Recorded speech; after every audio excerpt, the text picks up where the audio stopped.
Welcome back to another episode of your hope-filled perspective, where it's always our goal to restore hope, renew minds, and empower listeners to live in your God-given identity. I'm your host, Dr. Michelle Bengtson, and with me today is my co-host, Jessica Van Roekel.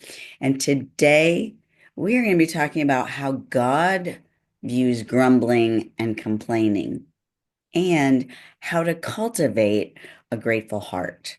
We want to talk about topics that offer a biblically based, hope filled perspective that we all struggle with. And this is one where I know I have been challenged to take my complaints and turn them around and be grateful. So I'm so glad that we're going to be talking about this episode today. Jessica, thank you for joining me on a topic that is difficult. It really is. I find myself complaining about the weather or about, the things around me or how people respond or don't respond, or even my own inability to meet my standards. God has the standards, but I sometimes like to superimpose my standards on it. And so then I struggle with perfectionism, which is really driven out of insecurity and fear of rejection. And I find myself getting into this grumbling cycle. And sometimes when I'm in that cycle and then I choose gratitude, it feels a little fake. I don't know if I'm really truly genuine. And so I'm trying to understand that when God has called me to a new thing, it's going to feel a little not real at the moment, or it's not going to feel as authentic because I'm starting a new habit. It hasn't become natural for me because the grumbling is what's natural. The gratitude is not. So it's going to feel like I'm not truly real in that or really mean it. Does that make sense? It makes perfect sense. It's just like any time we try to establish a new habit. Yes. It takes time, it takes practice, it feels awkward at first. Mm-hmm. And there are some personality types that lend themselves more quickly to grumbling and complaining. And I think there are some personality types that lend themselves to always seeing the good Mm-hmm. in every situation. And I want to be more like the latter than the Yes. former. And I know that we have some biblical examples. So Yes. Okay, so this whole entire past year or 2024, I read through the Bible not in a year. It usually takes me a year and a half to 2 years, but I read through the Bible on a regular basis. And each time I go through, say, the Old Testament, the Lord shows me something new about his heart and what's important to him. This in 2024, what really stood out to me was the fact that the Israelites had a problem with grumbling. I'm looking in as a third party and I see everything that God did for them. He set them free in a crazy way from the slavery in Egypt, and then he parts a sea for them to walk across. And it's not just like a family of six walking across on a narrow little path. No, it was like a mile wide dry path for this million people to walk across. And then pretty soon they've created a calf out of gold that they're worshiping. And I'm thinking, guys, don't do that. But they had this habit of God doing this mighty work in their life. And they're like, yay, God. And then all of a sudden, their desires of what they want, whether it's meat or, leeks or, veggies or fruits, and all of a sudden they're grumbling and they're complaining. And I just want to, like, if I could, like, just like go back in time and say, stop it. God's heart for you is good. He wants you to trust him. He wants you to let the love for him flow from a heart of gratitude for what he's done. And yet they have this cycle. God does something great. They're like, woohoo. And then all of a sudden they're complaining. They I won- have a complaining problem.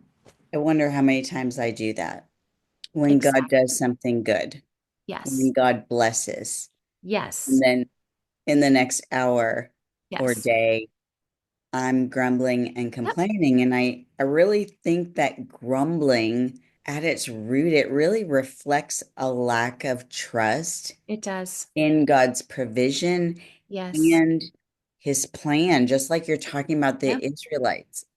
Yeah. For It God did does. major work, but Yeah. are they trusting that his hand is good when they're looking around at their circumstances Mm-hmm. and thinking, this is not good. I don't like this. Right. I don't enjoy this. And I Right. think sometimes grumbling also comes back to our desire for comfort. Well, exactly. There have been times where I've prayed that, Lord, I would really like this to happen. And he answers my prayer, but instead of being, I'm like, thank you, Lord, you answered my prayer. I'm more focusing on something else that's wrong that he didn't answer. And the thing is not just does grumbling reflect a lack of trust in God, but it really disdains him. Mhm. It, and that's what really convicted me is the fact that when I complain, I'm really disdaining God's work in my life because our circumstances flux from good to, they could be better, to, I don't want to be here. Why am I here? And so when we then start complaining and grumbling against God, it really disdains the work that he's doing. There's a passage in Psalms that says that everything that touches our lives has to pass through his hands first. And when I cut my hand like a bowl like this, there's I think of God's hand being cupped and I'm thinking, what is he actually also preventing from hitting my life? Mm. Because when we cup our hands and water runs through them, there is a pool of water that stays in our hands. Yeah. And I think, okay, so it could be so much worse, right? We don't know. So then that's how I try and retrain my brain from this disdain of God and what He's allowed in my life to what has He protected me from? Yeah. And it gives a different perspective. Well, and when we grumble and complain, it reminds me of when we give a gift to someone and they don't receive it with Mhm. a heart of gratitude, Mhm. and how hurtful that can be when Yes. our heart is for them. Yeah. And so we give them something. That's one of my love languages. I love giving people gifts. Yeah. But you always hope that they really love it, that they appreciate Yes. it, because that's Yeah. the heart, and that's the same as God's heart towards Mm-hmm. us. And Mm-hmm. yet when we grumble and complain, it's like saying, yeah, that wasn't good enough, God. That wasn't Right. what I wanted. And who am I to tell God what to do? In fact, but we also have to give space for our heartaches too. Psalm 62:8 says to pour out your heart to God. So, how do we balance then not complaining with sharing our heart with God? Can you tell us the difference between complaining and lamenting? Oh, yes, that's a fine distinction. I wrote about that in, I think it was the hem of his garment, because God gives us lament Mhm. as a gift, Yes. but uh, to look at lament at first glance, it could look like grumbling and complaining. It's a fine distinction. Grumbling and complaining come from a heart of, I deserve this. Hmm. Lament, and so grumbling and complaining is very self-focused, but Yes. lament is approaching God honestly, Hmm. sharing our pain, but recognizing that he is sovereign and Hmm. his will be done. And it gives the essence of I don't like where I'm at, Hmm. but I trust that your way is best. As opposed to Yes. grumbling and complaining is saying, I think my way is better than your way. So what you're really saying then is that grumbling and complaining is self-driven Yes. with a heart that is not trusting God's sovereignty. Yes. Whereas lamenting is sharing our heartache. It's it's telling our heartache to God Yes. with a surrender to his sovereignty. It's almost as if grumbling and complaining is talking bad about God, and lamenting is just talking to God, inviting him in to soothe our heart, to Yes. and then David has written so many wonderful Yeah. psalms where really it teaches us how to lament. He starts out with like, "Oh, my life is awful, God.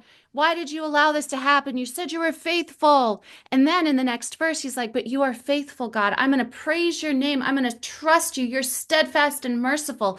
So he starts out as this R sound in his, in his psalm, and he ends with praise and worship.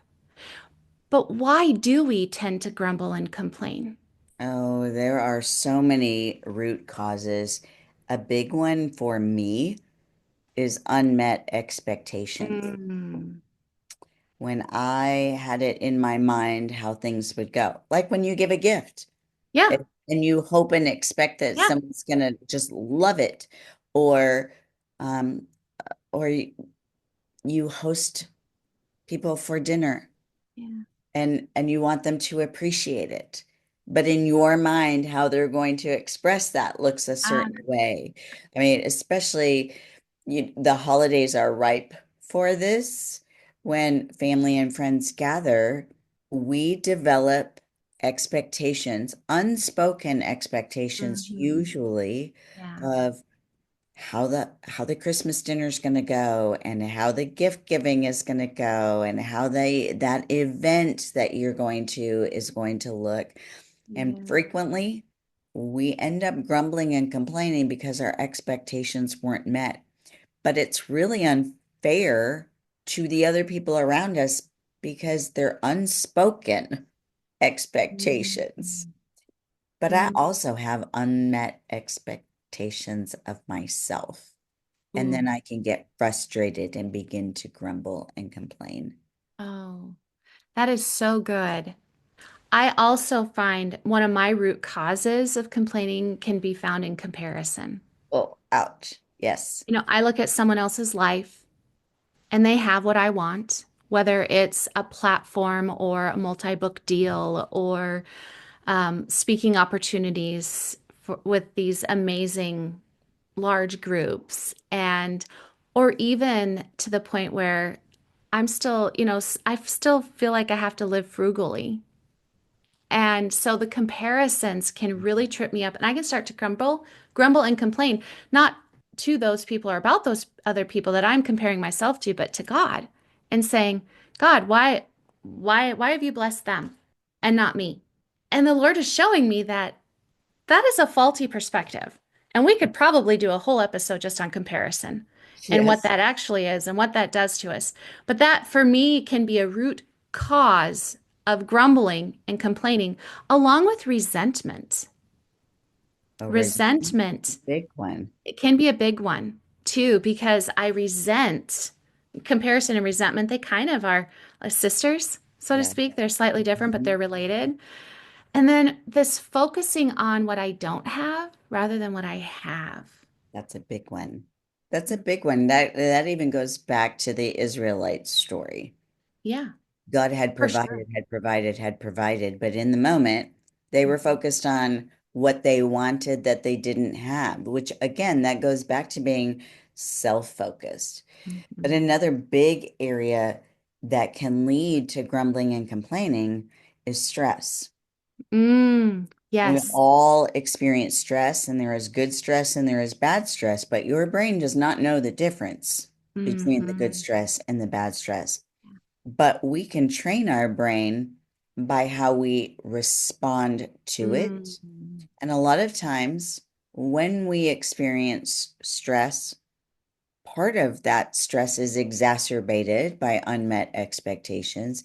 And right? part of it is the daily choices that we make, not taking time to rest, Mm, not setting aside our time to renew by being in God's presence. You know, we mm, talked in previous episodes about over the holidays how we have a tendency to add more to our schedule over the holidays, but we don't take anything off. And for me, as a mom, but also just being as a woman, I that can lead to grumbling and complaining because I'm so stressed that it's difficult for me to really enjoy mhm. when I feel like the weight of all the things during the holidays falls on me. Yes. Oh, stress, that is a that is a big one. Because it's almost as if our brain is like, you have to express this stress. This stress has to get out of your body somehow. So we're just going to give words to it. We're going to complain. But going back to the Israelites, they did speak against God. Yeah. And what ended up happening is that they ended up creating idols or inviting idols into their lives. Yeah. That's convicting. I can put what I want, I can make that the focus of my prayers. I can make that a bargaining chip in my relationship with God. And idols, if we read the word carefully, idols make us deaf so that we can't hear God. They make us blind so we can't see where He's moving and working. We're frozen, we're just still because idols can't move. So then we lose forward momentum. But if we can flip that, if we can be aware mostly of how we make idols in our lives, which impacts our grumbling and complaining, we can then begin to see God where He's moving and be able to then develop that heart of gratitude. If we think about how idols are expressed in our lives today, I Mhm. mean, I don't know of anyone today who builds golden calves to No, worship. no. But for me, idols represent an unhealthy focus on Mhm. what I want or what I think I deserve. Yeah. And then when that doesn't happen, it is a slippery slope Hmm. downhill into grumbling and complaining. Which then You, impacts our spirit. oh, for sure. It drains our joy. It disconnects us from God's presence. And this is a big one. It really does impact our relationship with others. That's huge. Hmm. And if we could keep those three things more at the forefront of our mind, I think our spirit would be quicker to recognize when we're about to grumble or complain. Yeah.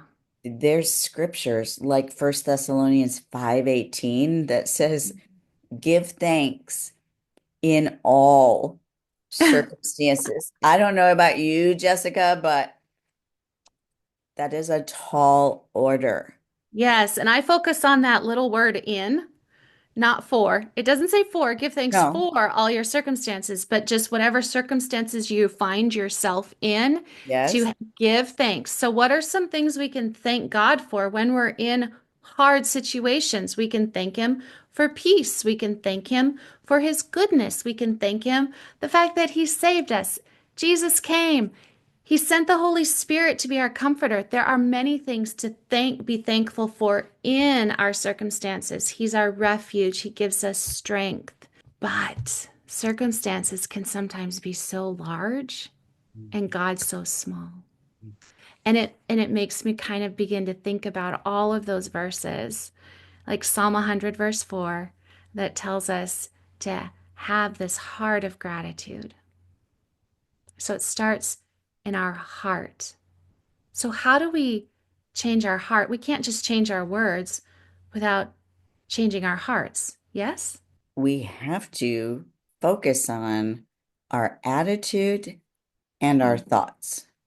Okay. Both Yep. of those are so intertwined, and both of those can either lead to grumbling and complaining, or they can lead to gratitude, which Mm. is the pathway to joy.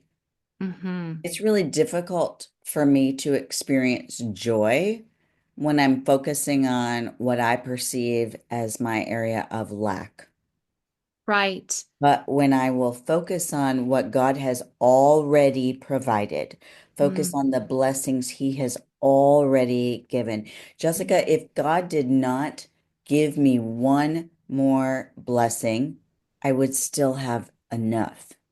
He Yeah. gave me Jesus, but He Yes. has given me many, many, many countless blessings. And Mm. I don't deserve anymore, but Mm. God gives out of a heart of love and graciousness. So Yes. we have to focus on the blessings, even the small ones. Even Hmm. like on a rainy day, I can be tempted to grumble and complain, especially Oh, if I have to yes. go out in it. But what if I focused on the stop when it stopped for 15 minutes? Mm. Let's be grateful. Yeah. Or let's be grateful for the fact that it's watering the bulbs that I planted that Yes. need the rain to come up in the spring. Or what if I focus on the fact that it's replenishing the earth? Hmm. And a rainy day can give reason to pause and reflect. So even when things seem dark, Yeah. gloomy, Yeah. there are still things that we can find to be grateful for. And when we do that, over time, it is a process, but it reshapes our perspective. And Mm. as we will practice gratitude, it Yeah. really rewires the brain. And the more we do it, the easier it is to do it. And the easier it is to find peace and joy in God's presence.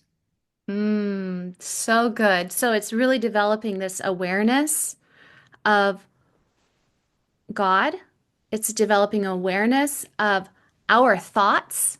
Yes. And some of the ways that we can do that is really starting to pay attention, to recognize and acknowledge when we grumble. I don't like to admit when I'm wrong. But this is one of those areas where I'm like, good.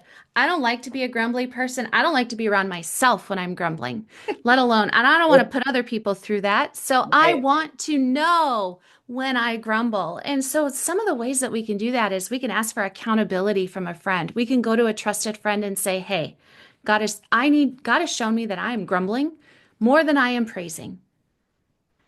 And I'm going to come to you for accountability. You and I Michelle, have done that. would you tell me when I fall into a trap of grumbling? And Michelle would say, of course I will tell you when. Another way is to keep a journal. Or even like, Michelle, you told me about something you would do in your practice with a rubber band. Could you explain that to our listeners?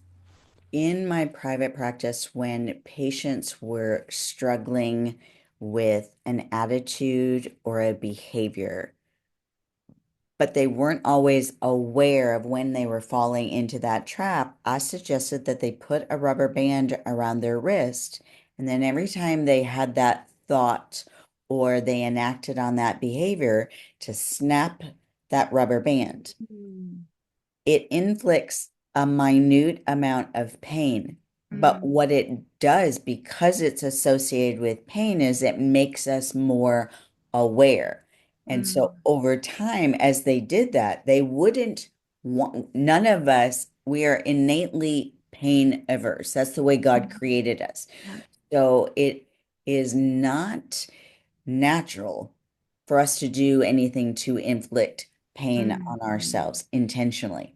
So as they did that, they would get to the point where they didn't want to inflict that pain by snapping that rubber band. So it made them aware first and gave them the brief moments to decide, am I going to do that? Am I going to think that?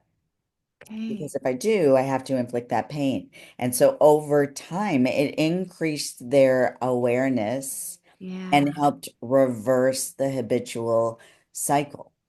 So, what you're really leading us to is not just an awareness, but a replacement. Yes. And I loved what you had given that demonstration about the rain. Uh, I've done that with the wind here.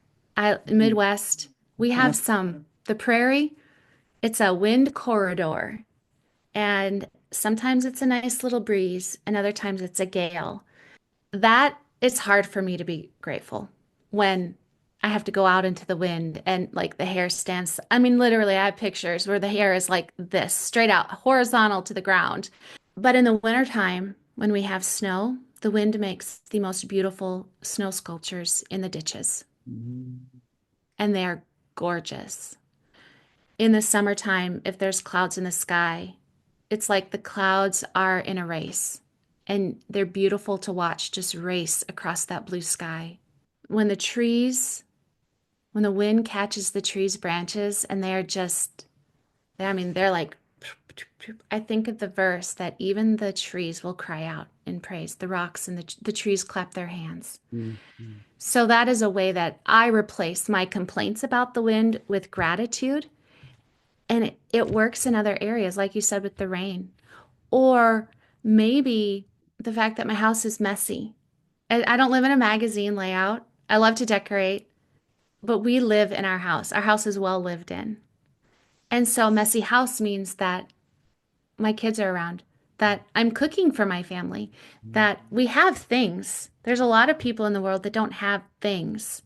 And I'm grateful that I have things to take care of. When my husband was diagnosed with cancer, and there was a very real chance that he would not survive it. He'd been going through chemotherapy, and I remember one Thanksgiving he was ill. He was Mm. really the effects of the cancer and the chemotherapy were very hard on his body. And that morning I got up, had my cup of coffee, and just sat there and looked around and listened. And while I was tempted to grumble and complain about things, the Lord really challenged me to look at them from a different perspective, which means flipping the script. Mhm. So I have a difficult time sleeping when there's noise. So it's very easy for me to grumble and complain about snoring. But I was really challenged that snoring Hmm. reflected the fact that God saved my husband's life and my husband was breathing. Yeah. So I could be grateful Mm. that my husband was still there. And I had a very a very real example of that with the snoring. Or my boys when they were younger would roughhouse. And I was really challenged that I could either complain about that or I could realize, no, this means my children are home. Hmm. There are many that I know who have lost their children prematurely, Yeah. and they would give anything Yeah. to have roughhousing in their home. And Mm. it represents the fact that my kids are home. Yeah. We're together as a family. Yes. I think of that. I have a kitchen corner and I call it Closet 2.0 Yeah. because that's where like my son drops all of his stuff and he's always done it. And if I were to ask him to go put that away, he would and he will. But I chose not to get all upset about it because I know that someday his stuff won't be there. And You will I miss it. I will look at that very clean corner and miss Yep. seeing the duffel bags and the shoes and, his hobby things. And one year, I think it was the year after COVID, and my son was on the football team, but because of different regulations, he had to bring all of his football gear home. So then my kitchen smelled like a boys' locker room.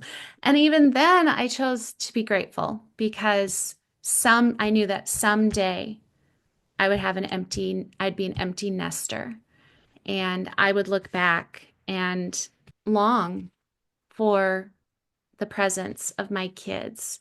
So, we've talked about being aware, having accountability, and replacing complaints with gratitude. But another practice that really helps us overcome the habit of grumbling is doing a daily gratitude list, whether it's writing something down at the beginning of the day or the end of the day of things you're thankful for creates a habit of recognizing God's goodness. And if you challenge yourself to not repeat what Mm-hmm. you've already written down, you Mm-hmm. can go from the macro, big, obvious stuff to really realizing the little things that are truly not little, like God put them there. Yeah, Leaves changing color. That is amazing. not a little thing because I can't do that. Only the creator of the universe could. And so that daily practice, I did that. And I really Mm. challenged myself to not repeat anything. And it made me much, much more aware of just how much God loves me Yeah, to put simple joys in front of me, to keep my electricity running when so many don't have electricity. right. I want to Even, just mention yeah. a few reasons as we're Mm, getting ready to close out this episode. Listeners might be thinking, that's all well and good, but mm, why is it really important? yeah. Here's a few reasons. One is that research has shown that gratitude fosters a happier, positive outlook. Mm-hmm. So, if we're talking about the fact that we struggle with grumbling and complaining and Mm, how God disdains it, if we begin to practice gratitude, we actually have a more positive, happier outlook. And mm, it promotes a more long-term positive personality. We were saying at the very beginning of the episode, Jessica, how it can feel kind of fake when yeah, you're trying to do this. yeah. And that's normal. Mm-hmm. It feels fake when I go and I try some new exercise at the gym that I've never done before. Kind of like, oh, this is so awkward. Yes. But as we practice it over time, it feels natural. And so over time, our personality will be more positive. But here's an interesting one. Did you know that gratitude and thankfulness promote improved sleep and increased relaxation? Well, as a midlife woman, sleep is kind of sometimes hard to find. That is a perfect example of why choosing gratitude and developing that grateful heart, with how much stress is in our life, who doesn't Right? need to relax? And if it can be helped just by simple steps of being grateful, sign me up. Sign me up. And so as you're laying there, if you struggle with sleep instead of the proverbial counting sheep, how about you just start listing things to be grateful for? Thank God for everything that just comes to your mind and see if that Hmm. doesn't help your sleep. Gratitude also improves your physical health and increases your longevity. So think about that. Grumbling and complaining actually shortens your life. Wow. That's a reason right there Yep. to cultivate Yeah. gratitude. Gratitude and thankfulness improve your mental health. So, especially if you are one who struggles with depression or anxiety, any Hmm. kind of mental health issue, keep in mind that gratitude improves your mental health and gratitude increases bonding in relationships. Just think about it. Just doesn't it feel great when someone says something to you and they are grateful for something Yes. you said or done, doesn't that just, Yes. It just makes me feel closer to that person. it's because And gratitude increases serotonin in our brain. And wow. that then increases that feeling of connectedness. So if Mm. it does that for people, can you imagine what it would do for your relationship with God? Ooh, it would totally revolutionize it. And I think it would make God's heart so happy. Yeah. Friends, if this is an area that you struggle with, we don't expect it to change overnight. And Mm-mm. God doesn't expect it to change overnight. But what's one thing from today's episode that you could begin to put into practice? Maybe it's praying that the Holy Spirit will open your eyes and ears to things around you for which you can be grateful. Maybe it's as Jessica suggested, maybe it's pulling out a journal and just jotting down 3 to 5 things as you sit wherever you are right now, 3 to 5 things that you can see in your vicinity to be grateful for, and then Mm. do it again tomorrow morning. Maybe it's as you're laying in bed at night instead of scrolling social media, which we know that being on screens negatively impacts our sleep. Maybe instead of scrolling on social media, you begin to list off to God everything that you are grateful for the day. We want you to choose one thing. Jessica, what would your one thing be? My one thing would be is to rephrase every ungrateful thought that I have. Mm, I'll use a real life weight gain, midlife weight gain. I could grumble and complain, or I could say, "Thank you, Lord, that I have legs that move." That's what I would do. I would literally take what I'm grumbling about and rephrase it. mm, Find a way to rephrase it. mm. How about you? My one thing will be at night, I struggle with sleep. Mm, And so I tend to listen to a podcast or watch a YouTube video and these can be good podcasts. I mean, they can be edifying and glorifying, but yep. I'm going to change and not do that Yeah. and pray and list all the things to God that I'm grateful for So and it's like watch and see what that does for my sleep. it's that song, Count your blessings, name them one by one. It's that. Exactly. Yeah. So, Jessica, I'm sure that you and I are not the only ones who have Nope. ever struggled with grumbling and complaining. I hope not because If, not if, for those listeners who are resonating with our conversation, maybe they even feel a little bit of that, ouch, yeah. today. Like that was not a warm, fuzzy episode. What hope-filled perspective do you want to leave them with today? I would want to leave you with Psalm 62:8, where the Lord says to pour out your heart to Him, to trust in Him at all times, because grumbling is really an antitrust stance before God. So 62:8, Psalm 62:8, trust in Him at all times, pour out your heart to Him. There's room for your complaints at the foot of the cross, but talk to God and not about God. And then allow Him to minister to your heart, to sit with you, and to turn your heart towards praise. If you're struggling with difficult circumstances, which leads frequently to grumbling and complaining, could I just encourage you to turn on praise and worship music Ooh, good. and just sit and let the words penetrate your heart? Mm, And as Jessica said, pour out your heart to God. Be honest with God. We're not saying to not be honest. And yeah. that goes back to the difference between complaining and lamenting. God Mm-hmm. is big enough to Mm-hmm. handle your emotions, Yep. but don't stop with just sharing how you feel. Yeah. Declare your trust in him to see you through. He Yeah. promises in Isaiah that Mm-hmm. he will see you through the Mm-hmm. difficult times. But declare your trust in him and allow him to do it his way.